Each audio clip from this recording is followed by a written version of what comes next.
En esta sesión, vamos a centrarnos en una pregunta muy concreta. ¿En qué casos de uso los agentes inteligentes generan verdadero retorno de inversión?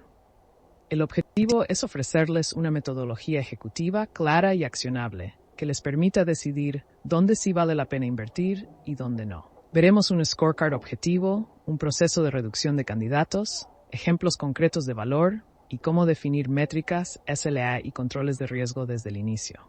El mayor riesgo hoy no es experimentar con agentes, sino dispersar recursos en casos de uso con impacto marginal. Cuando los pilotos no conectan con el P&L, la organización percibe la IA como un experimento y no como una palanca estratégica. Una mala selección genera deuda operativa, desgasta las áreas de negocio y abre espacio para que la competencia capture los beneficios reales antes que usted.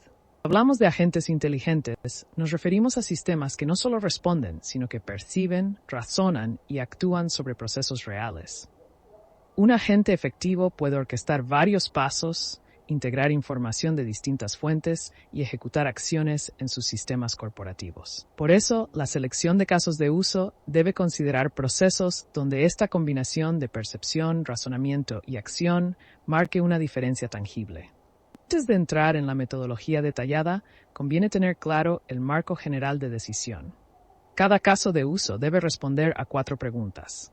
¿Qué problema aborda? ¿Cuánto impacta financieramente? ¿Por qué requiere un agente? ¿Y cuál es el nivel de riesgo aceptable? Con este marco, la conversación deja de ser solo tecnológica y pasa a ser estratégica y económica, que es donde debe estar. El corazón de la selección es un scorecard sencillo pero riguroso que permita comparar casos de uso de forma objetiva. Vamos a trabajar con 4 dimensiones: impacto, frecuencia, disponibilidad de datos y riesgo en un sentido amplio. Este marco es lo suficientemente simple para usar en comités ejecutivos, pero lo bastante robusto para guiar inversiones multimillonarias.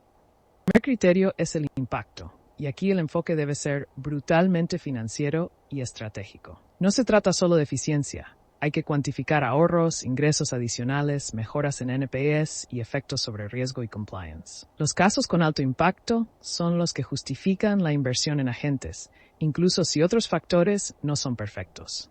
El segundo criterio es la frecuencia con que ocurre el caso de uso, porque el impacto unitario se multiplica por el volumen. Los agentes brillan en tareas muy repetitivas, en procesos con cuellos de botella y en servicios donde la demanda es continua. 24/7. Incluso un pequeño ahorro por interacción puede convertirse en millones si se aplica a cientos de miles de eventos al año.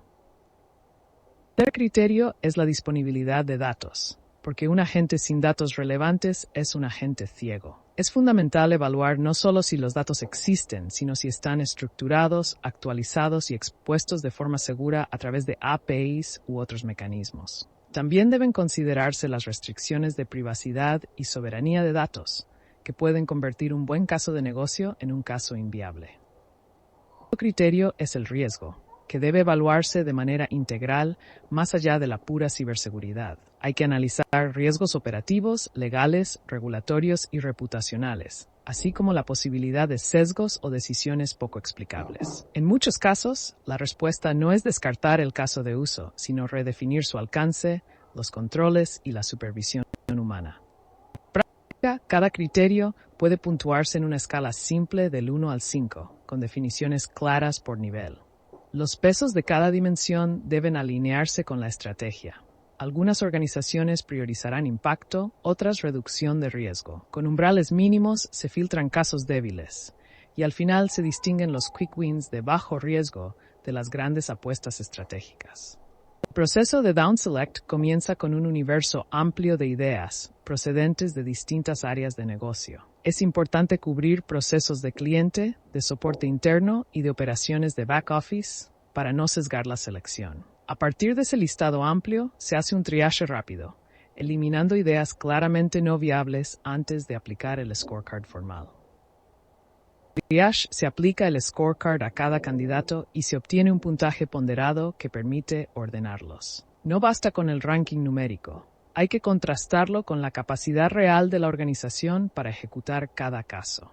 El resultado final debe ser un portafolio balanceado, con una mezcla de quick wins, apuestas de medio plazo y casos de aprendizaje controlado. is defining clear cut-off criteria.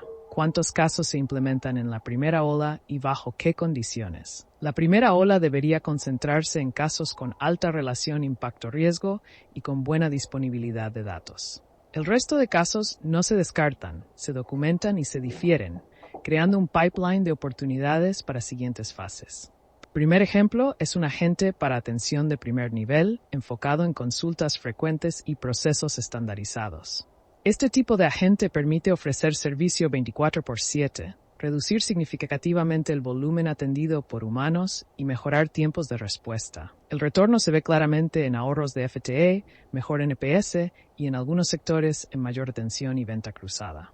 El segundo caso de uso se orienta al soporte interno, donde los agentes pueden atender tickets sencillos de IT, RMHH y administración. Al centralizar el autoservicio, los empleados resuelven dudas sin esperar, reduciendo interrupciones y contactos de bajo valor al área de soporte. El retorno se traduce en más tiempo productivo, menor carga para los equipos de soporte y mejor percepción interna de los servicios corporativos.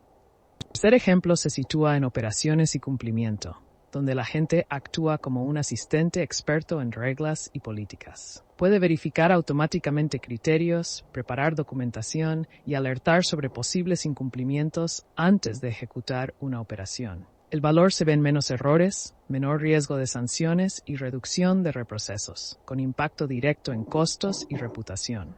Una vez seleccionado el caso de uso, es esencial definir acuerdos de nivel de servicio específicos para el agente. El SLA debe contemplar no solo disponibilidad y tiempos de respuesta, sino también niveles deseados de resolución automática y criterios de escalamiento a humanos. Esto ayuda a alinear expectativas con las áreas de negocio y a gestionar el agente como un canal de servicio formal. El éxito de un agente no se mide solo por métricas técnicas, sino por indicadores de negocio y experiencia. La tasa de resolución en primer contacto, la desviación de volumen desde otros canales y el efecto en NPS o CSAT son métricas fundamentales. También es clave monitorear incidentes, quejas y errores asociados al agente para tener una visión equilibrada de beneficio y riesgo. Ningún agente es perfecto. La diferencia está en cómo se gestionan sus fallas y desvíos. Es importante definir límites de decisión, establecer rutas claras de fallback a humanos y monitorear comportamientos anómalos en tiempo casi real. Revisiones periódicas de cumplimiento, sesgos y calidad de respuestas permiten ajustar el agente y reducir riesgos a lo largo del tiempo. Un componente clave del control de riesgos es contar con procedimientos operativos claros ante incidentes relacionados con el agente. Los runbooks deben establecer pasos, responsables y tiempos de respuesta para los escenarios más probables, desde degradación del servicio hasta errores de contenido. Cada incidente debe registrarse y analizarse para alimentar un ciclo de mejora continua, tanto del agente como de los propios procedimientos. Para sostener el ROI en el tiempo, cada caso de uso debe gestionarse bajo una gobernanza clara y un ciclo de vida definido. Un comité mixto de negocio y tecnología debe revisar hitos, resultados y decisiones sobre expansión o ajuste del alcance del agente. Además, se recomienda planificar la evolución funcional del agente en fases, vinculada a aprendizajes, métricas y cambios en el negocio. Antes de aprobar la inversión en un caso de uso, conviene revisar un checklist ejecutivo muy simple. La decisión debe basarse en la conexión con el P&L, la madurez de datos, la controlabilidad del riesgo y la existencia de un patrocinador de negocio comprometido. También es crítico asegurarse de que la organización tiene capacidad no solo para desplegar el agente, sino para operarlo y mejorarlo de forma continua. Para maximizar el valor de los agentes inteligentes, la clave no está en la tecnología por sí misma, sino en la disciplina para seleccionar casos de uso adecuados. Un scorecard consistente y una gobernanza clara permiten filtrar ideas, priorizar lo que realmente impacta el negocio y controlar los riesgos asociados. Con un portafolio balanceado, métricas bien definidas y procedimientos de control, los agentes dejan de ser un experimento y se convierten en una palanca estratégica de ROI sostenible.